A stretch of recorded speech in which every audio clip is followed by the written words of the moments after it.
little Hanuman down here. Hey everyone, thanks so much for being here. This is great. It's been a couple weeks because hey Henry, you can't miss Henry.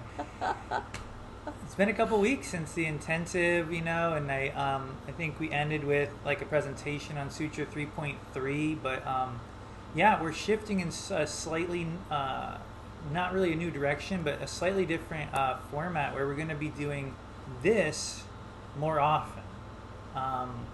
Babaji really thinks that we're gaining a lot of traction as a community by working with the text directly, like in this format, and he's really enjoying it, and he wants us to do a little more often. So we're going to be doing this every other week. Yeah, so I think we'll really be able to generate sort of a feeling of like a continuation kind of thing. We'll work with the text, we'll sort of leave off somewhere, and then we'll pick up from there 2 weeks later. And that way I think we'll really just sort of get to work at our own pace. It's okay if you miss a class. That's always okay. It's okay if you miss a few. But we'll just be sort of going through the rest of this text together just every other week. So very excited. Do you want to say anything about the PDF of this being available? Sure. Well, and just in case any of you are sort of new, we've got the PDF of this book is available easy for free that we can get you. I'm not really sure exactly how to contact Attila or email me, and I can send you this. We use this text more though. I've been using this a lot more. This is the Lakshmanju version of the Shiva Sutras, and this is available as an ebook, which can be pretty convenient. So it's up to you though. Yeah, and you don't need to get it. You can also just show up because we put it up on the screen. But just in case that's helpful for anyone, sometimes when you read it in advance, it's easier to participate. Yeah, and then reflect on it afterwards. But not required. All right. Oh, cool. Thanks, Jaya. I must have been reading your mind. I think you were. I think she was. All right. Well, let's start with just a minute of centering.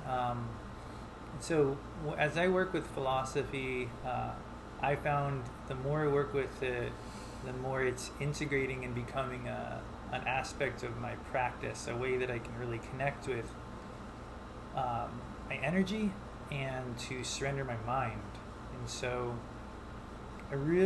my highest aspirations for this class is that this class becomes a place where you feel like you can be in that meditative and slightly vulnerable state, that creative space, while we work together with these texts. That's my highest goal for this. And so it starts here. Just trying to soften across the forehead, soften the top of your head. Let the ears soften, the eyelids, all these areas where we hold mental tension that helps us through our day but doesn't help us into our heart.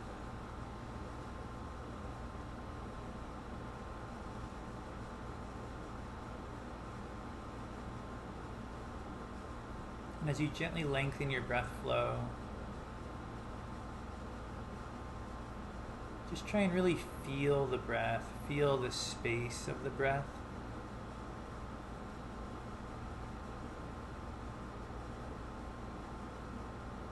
And really imagine like the lake of the mind is becoming still, like it is, like a lake is in the morning.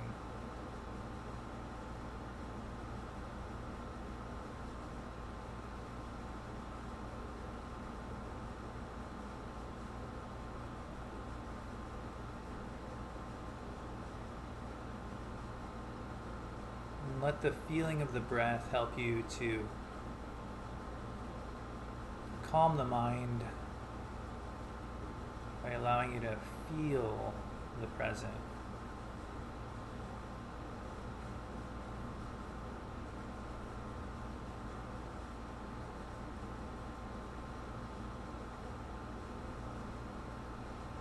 And you can just softly open the eyes. this is a practice as I'm working with these texts. I'm coming back to dozens and dozens of times. It's sort of a place. It's almost like the equivalent of like your yoga mat in yoga. It's like the place you come back to, or like your cushion in meditation. It's like, because philosophy does work with the mind, we sort of have to have this like neutral space that we can come back to. It doesn't mean we can't share and have fun and laugh and do all that other stuff, because that's a big part of this process too. So we're up to Shiva Sutra 3.4. I've highlighted portions of the text that I think will be really fun to work with as a group. I'm going to pull the text up on the screen, and then just a moment as I rearrange a few things. I got a little spot here for notes as we're going to be sort of working together. And can I get a thumbs up if the text is big enough to read for you? Thumbs up. Okay, great. And if it's not, you can always scoot closer. Just kidding. So, here we are, Shiva Sutra 3.4. And we'll start by pronouncing and working with the Sanskrit. This is where the sutra begins. So we've got an SH sound at the beginning of the word, so that's sha, and then there's a long I, so it'd be re, and then re. So sharire, you can try that, sharire, sharire. And then the second word's pretty easy, samhara, samhara. And if you can feel the breath at the end of that A, that's the dot under the H, samhara, and you feel the breath. And then kalanam, kalanam, kalanam, kalanam, kalanam. Sharire samhara, kalanam. Sharire samhara, kalanam. And just for simplicity here, while we're on the screen, I'll go ahead and read the sutra and then we can start. You must make all the circles, kalas, in your body enter one into the other, from gross to subtle. That's on 2 pages, which isn't helpful, but here we go. You must make all the circles in your body enter one into the other, from gross to subtle.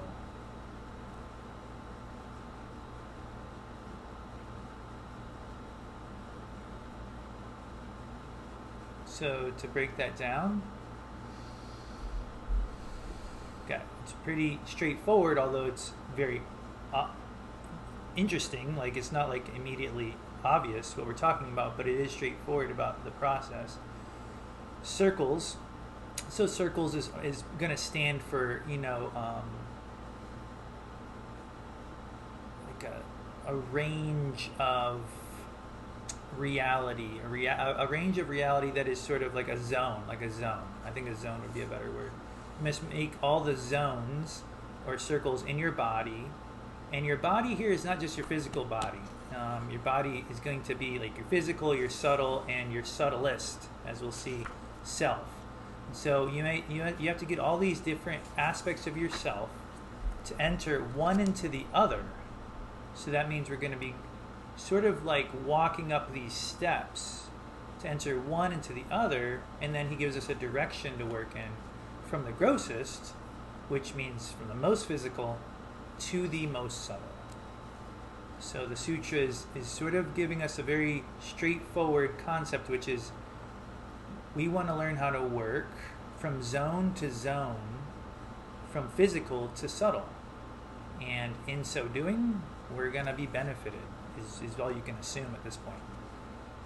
So with that, we're going to begin reading, and I'll just do my best to call on people and try to get us all in there. And would you mind starting us off, Sunanda? I just see it down there. And then we'll just bounce around as we go. So I've got it highlighted in green, this first section. Oh, and yeah, you're muted. There you go. So beginning from Prithvi and ending in Shiva, there are 5 circles. In this process of going from gross to subtle, you have to make one circle enter another circle. You do this by putting the effect in its cause, and then you put that cause in its cause, and then you also put that cause in its cause. And in the end, you will find only Shiva existing everywhere. When Shiva is there, then you are one with Shiva. You can't be an observer of Shiva. There the observed and the observer become one. So rich. Take a minute, read through it yourself, find that original space, relaxed mind from the eyebrows up, and feel with that.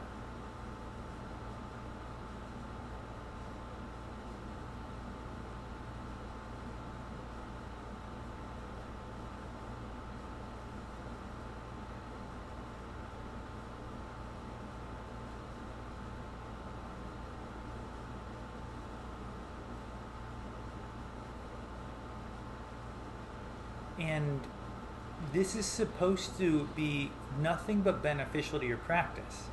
And so the way that I would work with this initially is, what do you want to look at again? What looks super interesting? What is fascinating in that paragraph? And then go from there. So Sunanda, you read it. I don't know, sometimes it's hard to understand while you're reading, so I apologize if I'm putting you on the spot. Anything in that paragraph jump out to you as interesting, fascinating? Confusing. Yeah. Confusing is not. Well, I think I always get tangled up in the term cause and effect. I feel like even though I help students write cause and effect essays, sometimes I feel like it's hard to tell the difference between what's the cause and what's the effect. But then I noticed here that the effect only happens once.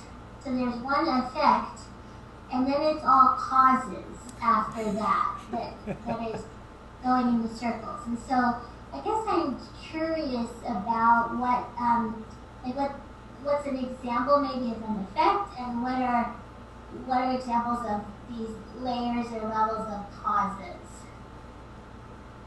Does anyone have a feeling about this initial effect? Kona Bob, and then Tara? I was thinking of Muktananda's book, Play of Consciousness.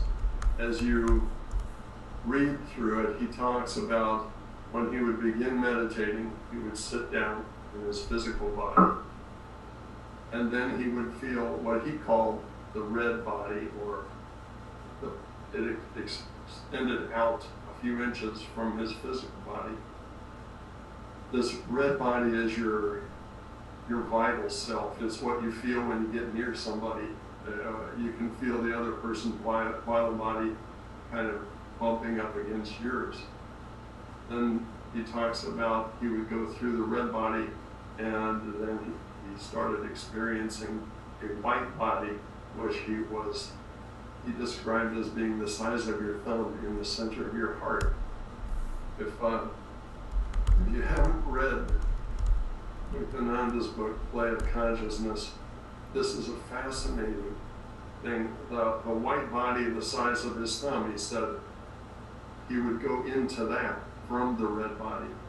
And in that body, this is kind of where deep meditations are, for me at least. That's how I relate to it. It's kind of a very energetic place. As he would go inside of that, he would go into what he called the black body, which he said was about the size of the nail of your thumb. The nail of your thumb that body, it's kind of like the causal body, which the body that creates the astral body. And then, of course, the final body was the blue pearl, which, so that's 5. The physical body, the red, white, black, and blue bodies. So that may be more than you wanted, but it's exactly, it's a perfect description of this, one body that leads you into the next, that leads you into the next, leads you into the next, and then you end up in this blue pearl in which you and Shiva are the same. So it's very beautiful. Yeah, no, I think that's exactly, you're right, it's a perfect great. example. Yeah, it's a perfect example. Yeah, thank you for sharing that, and that definitely seems like it's exactly where this is going, you know. And I think that the idea that each one is successive is this sutra really hones in on the idea of using successive layers as the path inward.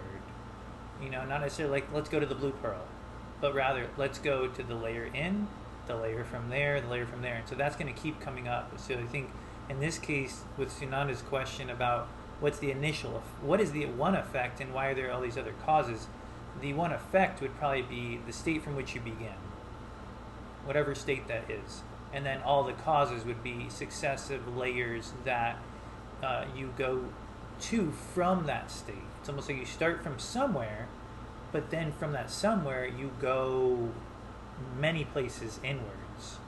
And so I think that's why that might be one answer to why there's only one effect, but many causes. I don't know if you can see. Anandama keeps raising her hand. Oh, so. Anandama. Well, yeah, I did just to keep the order. Anandama, is this about this point? Where are you? Oh, there you are. Yeah, I couldn't see that. Sorry. That's what I thought. Cool. So my question is, I think I might have an answer, but how is this different from the koshas? Yeah, I don't think it would be a matter of how's it different. It's more like, wow, it's so similar. It's another way of describing a very similar metaphor that's taking us on the same journey. Absolutely. Totally agree. And then Don, sort of in this vein. Just to answer Don's question of like where are these other effects? To me, it's like if you went the other way, then you're going to the effects, and you're starting from the last effect and going up to the causes. But if you look at it the other way, there are the effects. As you go out, you get the lower realms are the effect of the higher realms, I guess. So they only talk about the one effect. They talk about the cause of that, the cause of that, the cause of that. But if you went the other way, it would be the cause, the effect, the cause, the effect, the effect, the effect, the effect. Right. Each effect becomes the cause of the next layer. Or the effect, when you're going inward, you're going to the ultimate cause. But if you're looking at it from the ultimate cause, you see the effects out to the grossest body with each layer. That way you have a cause and effect. I see. Rather than just one effect. That's the way I wrap my head around it. Yeah, like you would, if you started at the initial cause, and then that would expand, and the effect of that cause would be that layer that surrounds that, and then this thing would become the cause of the layer that's beyond that, so that each, am I misinterpreting it? It makes me feel like not confusing, but the way this language is set up, where it's like, wow, all these causes and only one effect, is because our goal is to like keep looking at the cause rather than getting tripped up and like going back down the chain. So it's like almost like, okay, let's keep turning back and looking deeper at those previous causes that are also effects, but then it starts to pull us back down, right? Mm-hmm. Right, the effects are what keep us Yeah. living. Right. And we want to go to that ultimate cause. So I'm not saying you have to look at it, but there are as you're going the other way, they are the effects of the causes.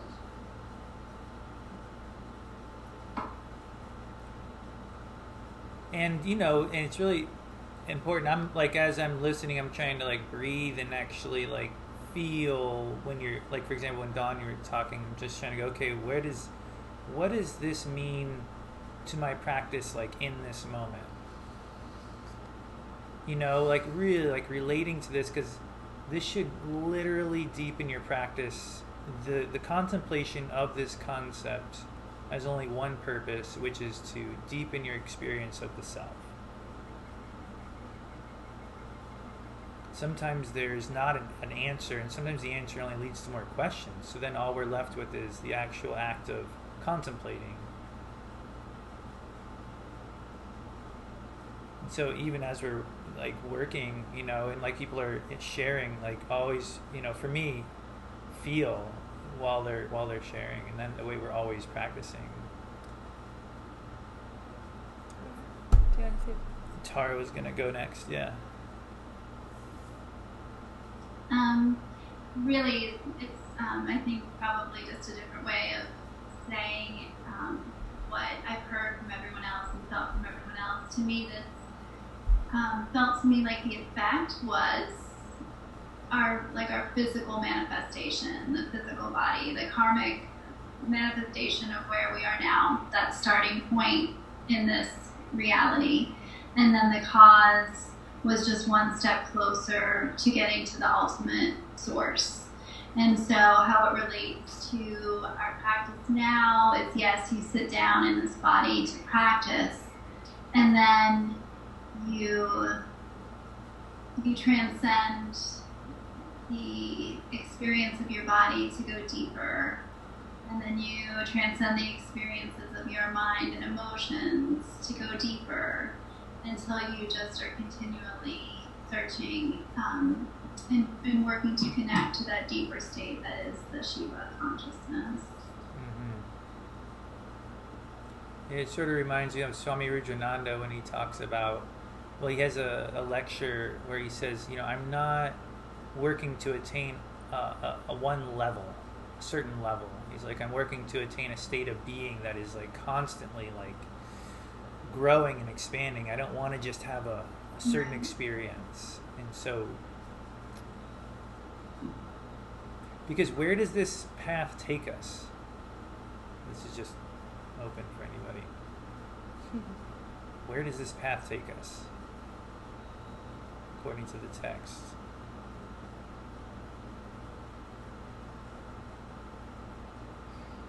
Sure, Sunanda.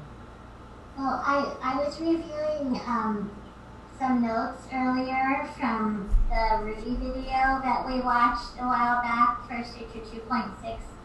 I'm just looking for like a concrete something to hook on to, and I was looking earlier where he's talking about how we all sort of get locked in because of our need to be in our mind and find differences between people, and that we are endlessly trying to figure out how we're all different. And I'm wondering if this is an example of sort of an effect of being in a constrained, sort of constricted mind.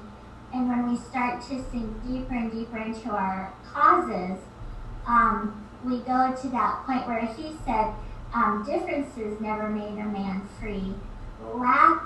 Seeing the lack of differences is what frees us. And so I'm wondering if those causes is like this sort of differentiated perception sinking deeper and deeper and deeper into this sort of dissolving of ego, identity, and differences, and merging with the self.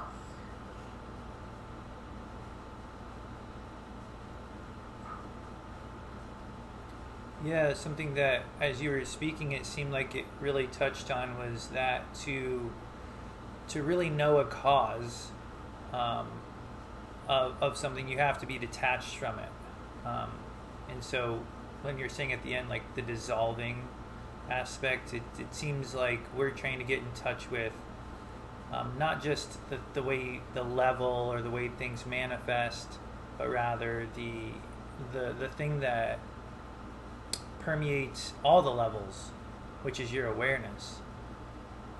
And so dissolving difference would be, in this case, the equivalent of dissolving your attachment to, for example, the body, or as Tara was saying, the thoughts, or your attachment to the breath looking a certain way, and starting to really like work more with the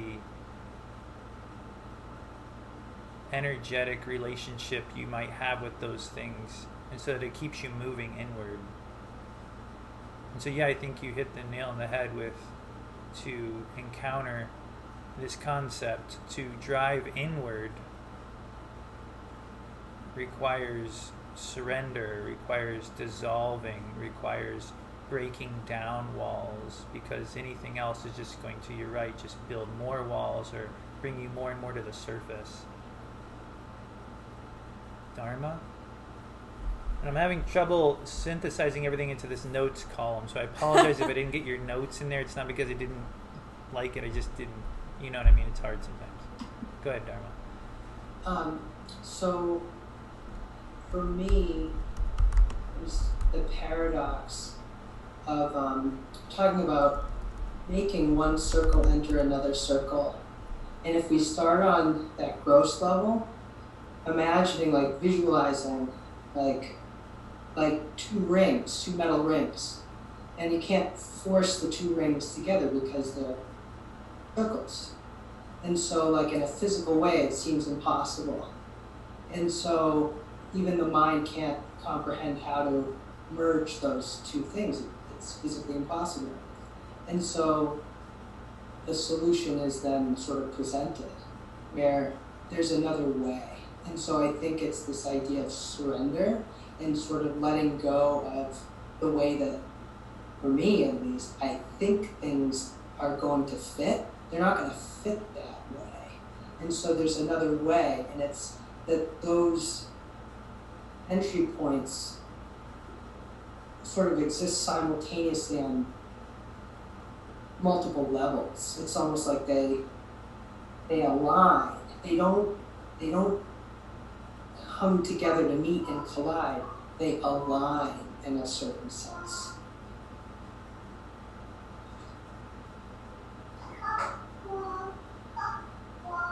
Like to create a door, like a passageway, like a door in or something.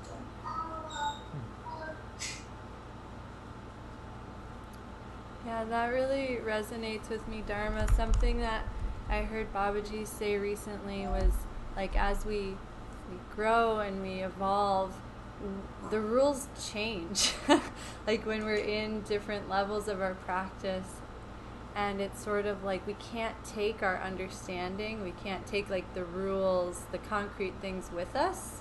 We have to like be open to figuring out this new level and then doing it again and doing it again. And it's almost like fitting the circles together is like us trying to go to the next level with our current understanding of like the effect. And it's almost like, okay, you just have to like let go of how you understand circles work and like physics, you know, and then it's like that surrendering is like something beyond how we can explain in the physical realm, allows that, like, I'm going to call it magic, but you can call it something different.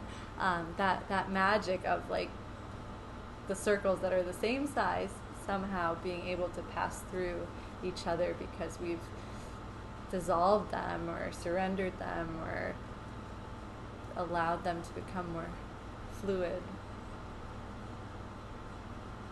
It does seem important that it's circles because the circle it represents, like, you know, like the planet is like a circle. You can live in a circle. You can be entirely within a circle. There's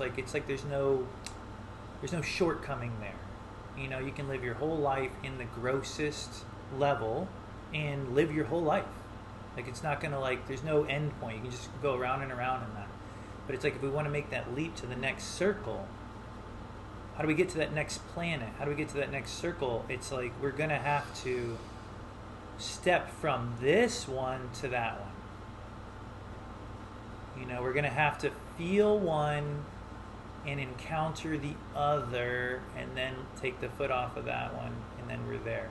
It almost it feels like it's trying to say this is a whole world, like that you could live in, and to get to this next one, you have to go from this world to that world. Much like Rudy says, you have to have the horizontal to go vertical. It's like you have to like master one level to go to the next level. You know, it's not like you just reach the end of it, the level. You know, because and that you get there through that level. And I think that this is going to come up when we get a little bit further in the text, but I am in no way wanting to speed things up. But there are practices in this sutra that specifically help us work with one thing and then consciously go to the next level, like by feeling this one, and then like from that go to the next level. What do you guys think about being you can't be an observer of Shiva? Is that the first? Has anyone realized? Is this the first? This is the first time I had that thought. This was the first time I've seen it sort of written out so bluntly and being like, oh, of course. I had never really had that clear enough. I mean, you couldn't write it more simply. He says one sentence: you can't be an observer of Shiva.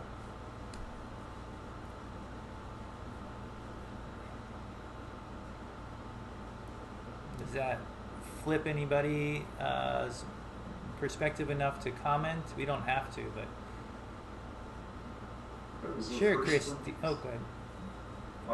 That was also a first for me, but it's, you hear things about, with some spiritual talks, you hear people say, well, you can't taste your own tongue, or the cup of water, you put it in the ocean, you can't get it back because they're one and the same. There's no difference. But yes, I had never thought of that either, but it's amazing. Thanks. And Christy, you wanted to jump in.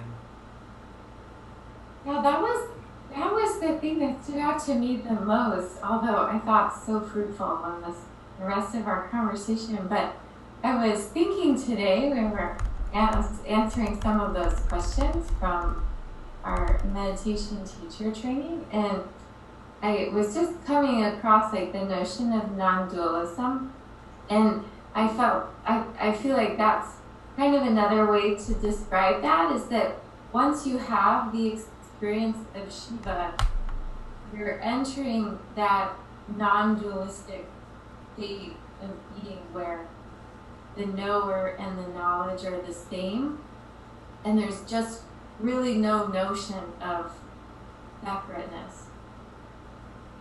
That's how no notion of separateness. That's good, because that's something that comes up a lot more frequently than I think we've all said and read many times. Like, there's no notion of separateness, and that you feel like that encapsulates this idea of you can't be an observer of Shiva.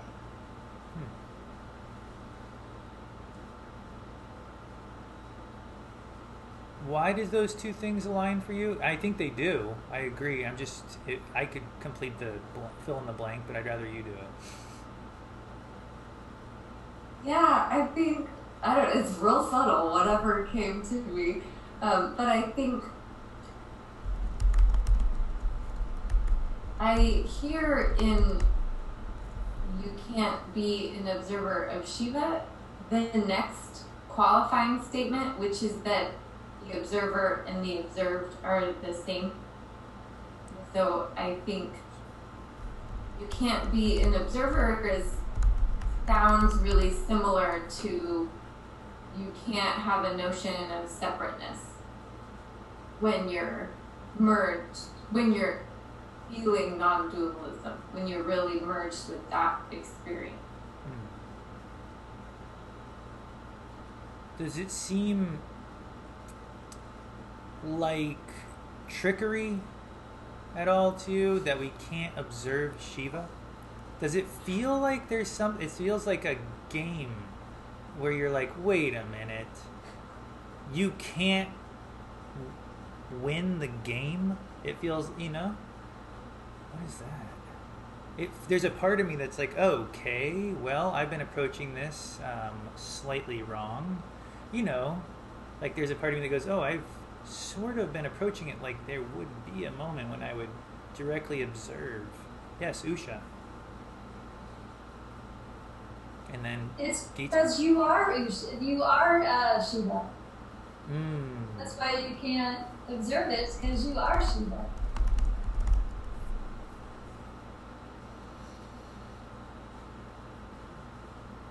So a mirror isn't really going to help here.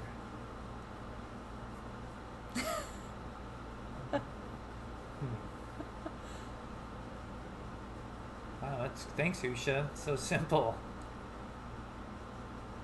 And then Gita, did you want to keep going? I was going to say the same thing. Oh.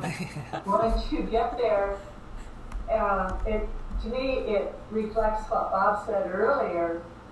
Once there are these levels, if you will, or circles, and as you move through them, once you reach that state of where Shiva is, there's no separation. Mm-hmm. And all the other four, there's still an element of separation.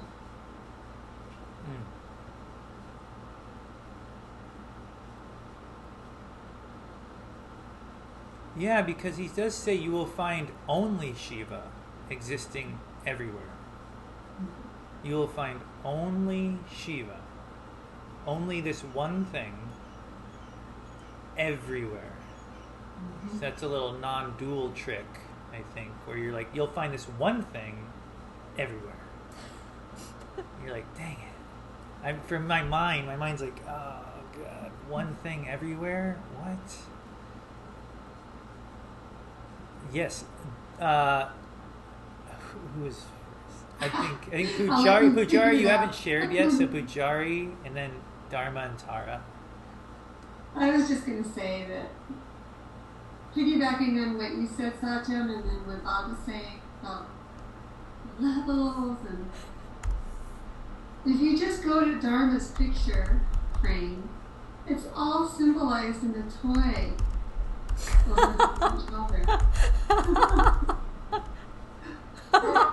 Oh wow, man. Henry, I knew he had the secret all along. That's really good. They do get successively smaller. According to the physical world, they get smaller, but according to their energetic capacity, they get bigger. Which is interesting. I see. And then, Dharma, did you want to say anything on that, or were we going a different direction than Tara? It was about this idea of Shiva, and I'm remembering something that I've heard Babaji say that Baba Muktananda said to him about beyond the void is Shiva. And it reminds me from before we were talking about these like double negatives that can appear in the text sometimes. And it's as if there's this unnameable quality, and I think that is true even of this, idea of the void. It's this, not that. It's not something because it's in opposition to something else. And so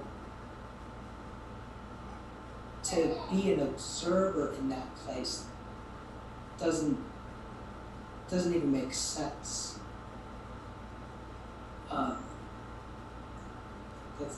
Yeah. Thank you. Thanks for that contribution.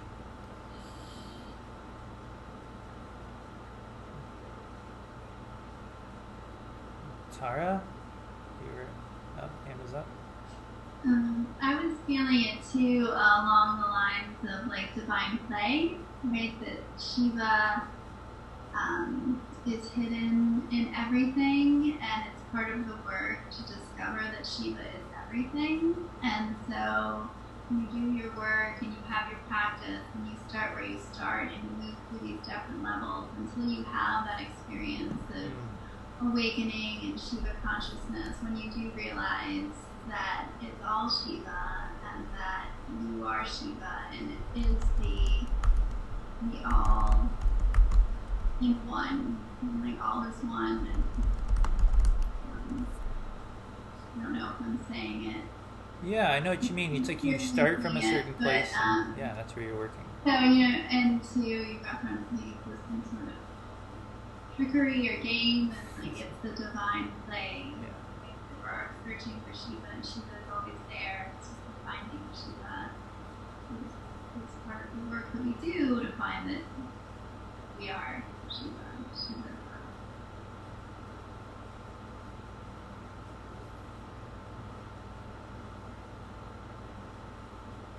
Thanks. I think that really pulls it into our practice really clearly.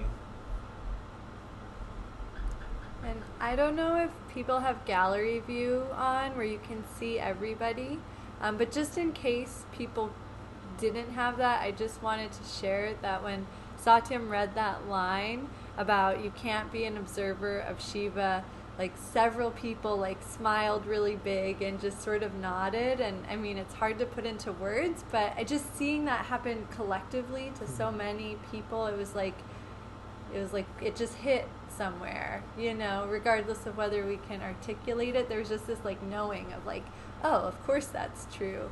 And it was just so fun to see. So I wanted to share that in case someone's not seeing every picture.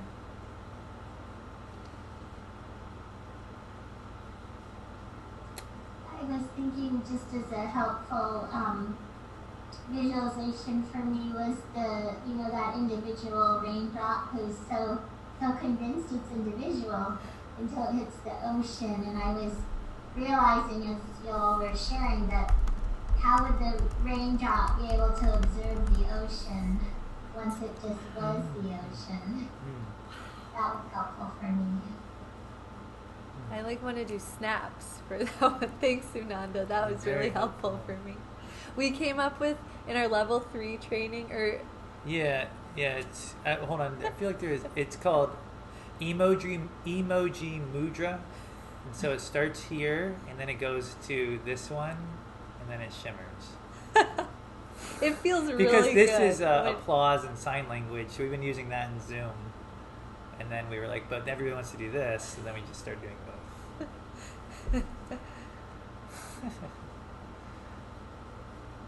Jaya, did you want to add something?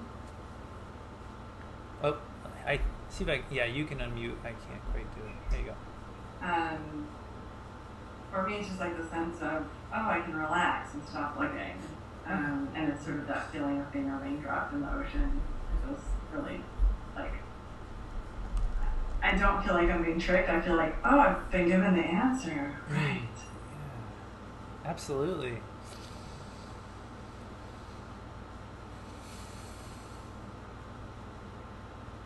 Because we usually only know our awareness by what it's like externally aware of, and so sometimes we just get so used to like knowing or like feeling our own existence when we find something, when we see something, when we have something. And this one says it almost like takes all the objects away. You're not going to see or find or hold this thing, but you're still going to be it.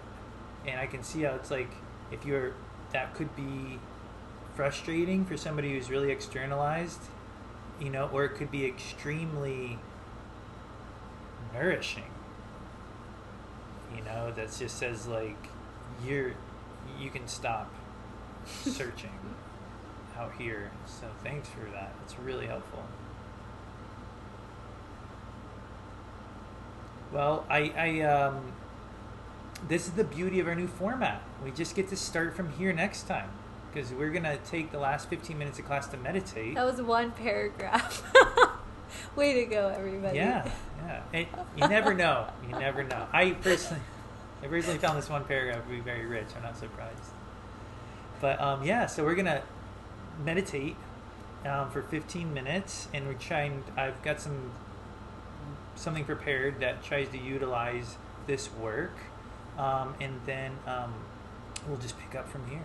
Any last comments or questions before? Yeah, go ahead, Anandama. Question is, what's happening the other Thursdays?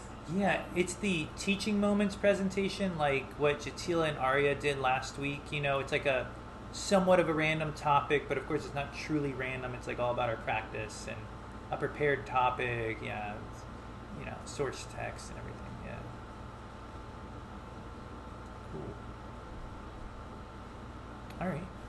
I'm gonna switch out of this mode.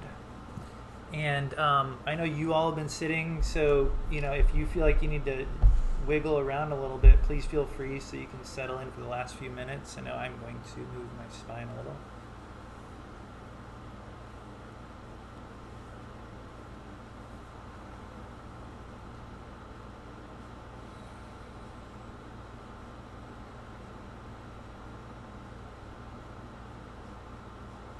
So we're going to work with our breath.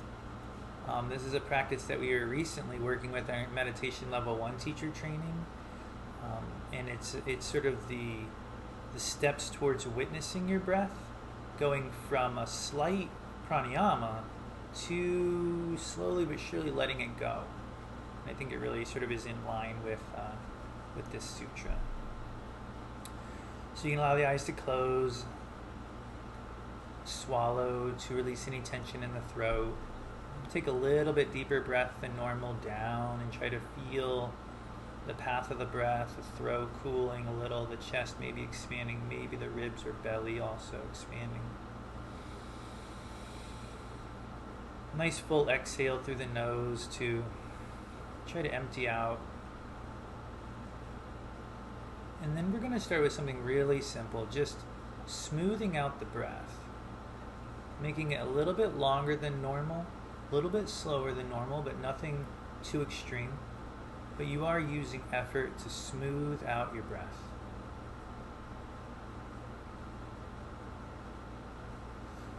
It can be beneficial to bring your attention to the ribs, to the chest, to just try and allow the breath to fill this area, get you breathing a little bit deeper than normal.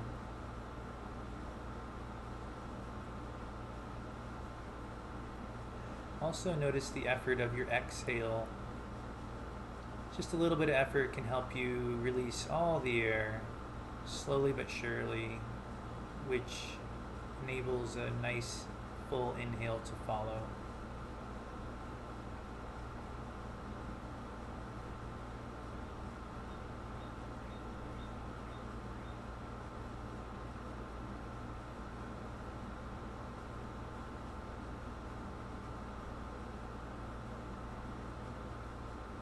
Occasionally swallow to release any tension in the throat.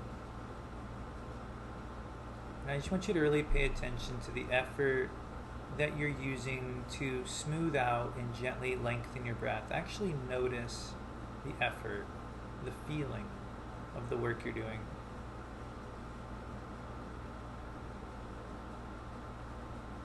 Notice the feeling in the body, the effect of that work.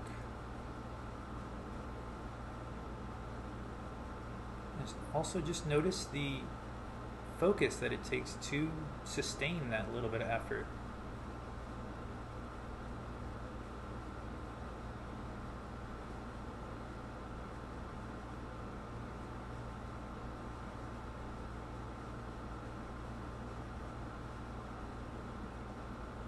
You might call this one of the circles, the kalas.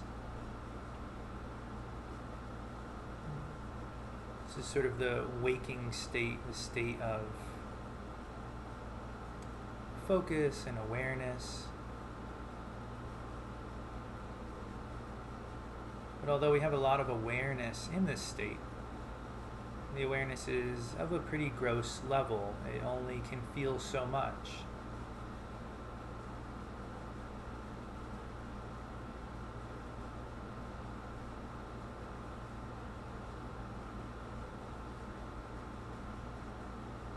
Feel the body, you can feel the effort, you can feel your breath, but only to a certain point.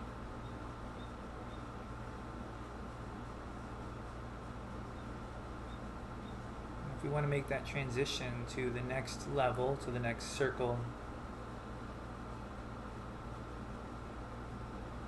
we're going to start using a little less physical effort.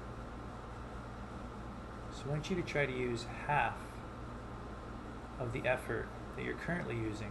Use half of that effort to breathe. You're still going to get a full breath. Might be a little slower.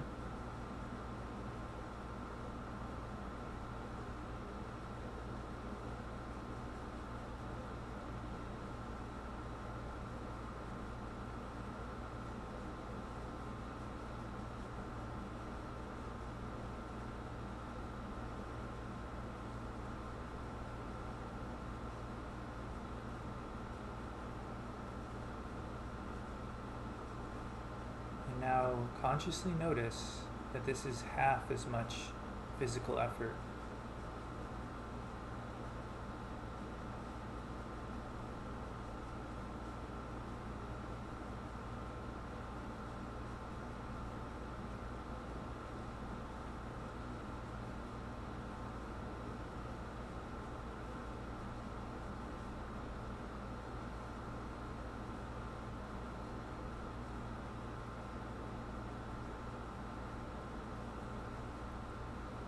Throughout the practice, you can swallow to allow the breath to flow more easily to the heart.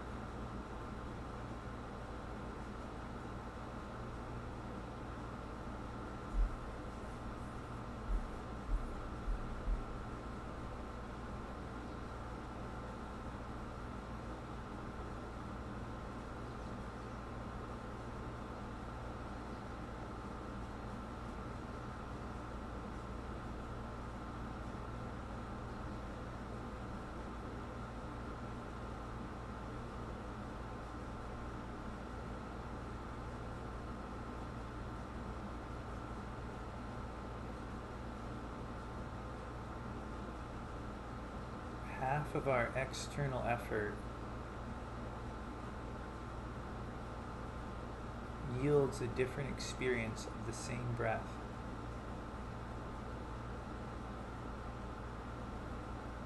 You might begin to notice more subtle qualities of the breath.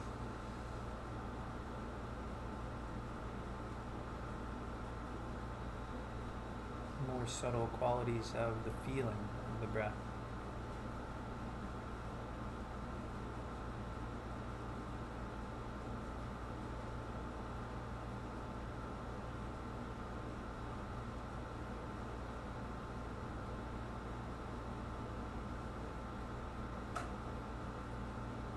Be helpful here to bring your mantra, hum silently to the inhale, sa silently to the exhale.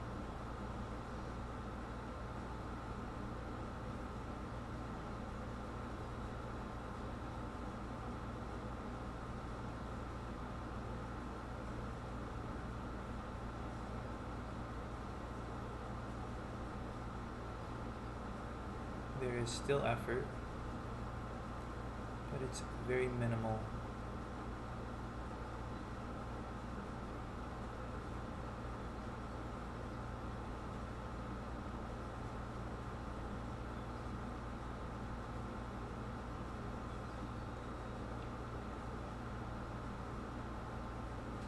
And the next layer from here is an even more subtle circle, a more subtle planet of experience, of awareness.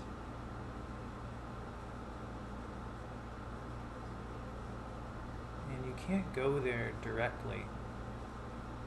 You just have to go in that direction and arrive. And the way you do that is by gently trying to ungrip the breath, using increasingly less and less effort with each successive breath.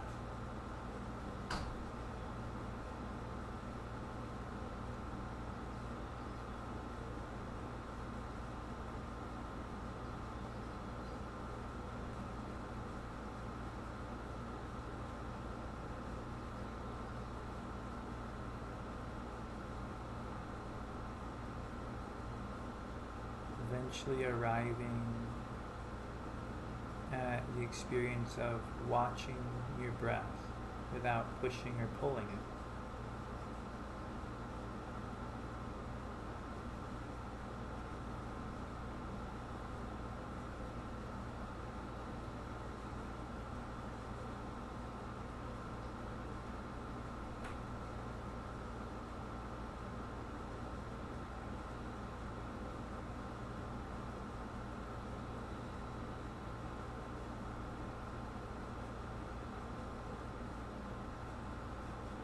mantra can benefit you here, giving your mind something to use, something to focus on.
Throughout the practice, you might find yourself re-gripping the breath, taking a slightly deeper breath. That's totally natural. It's all you can really do. And then you just sort of work at slowly letting it go. Letting it go so slowly that it just sort of floats in front of you.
And then as you come back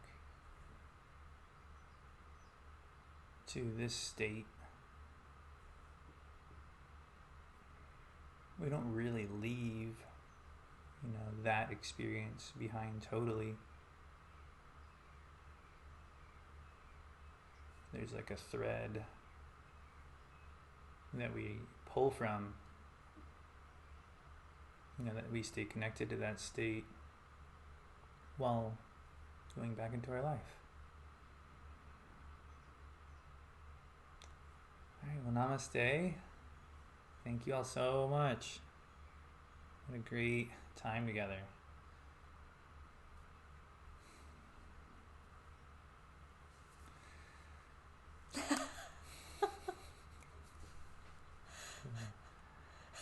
Well, in case you want to keep working with this, I'll sort of work with and think about ways that maybe we can interact in the next 2 weeks together via like Sangha Friends or via the blog on Konalani's blog is where I usually put this kind of stuff.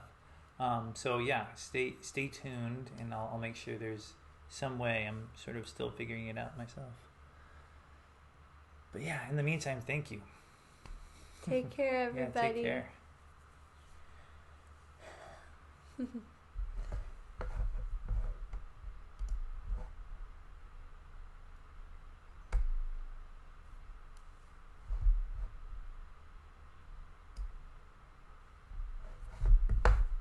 Wow, that was so fun.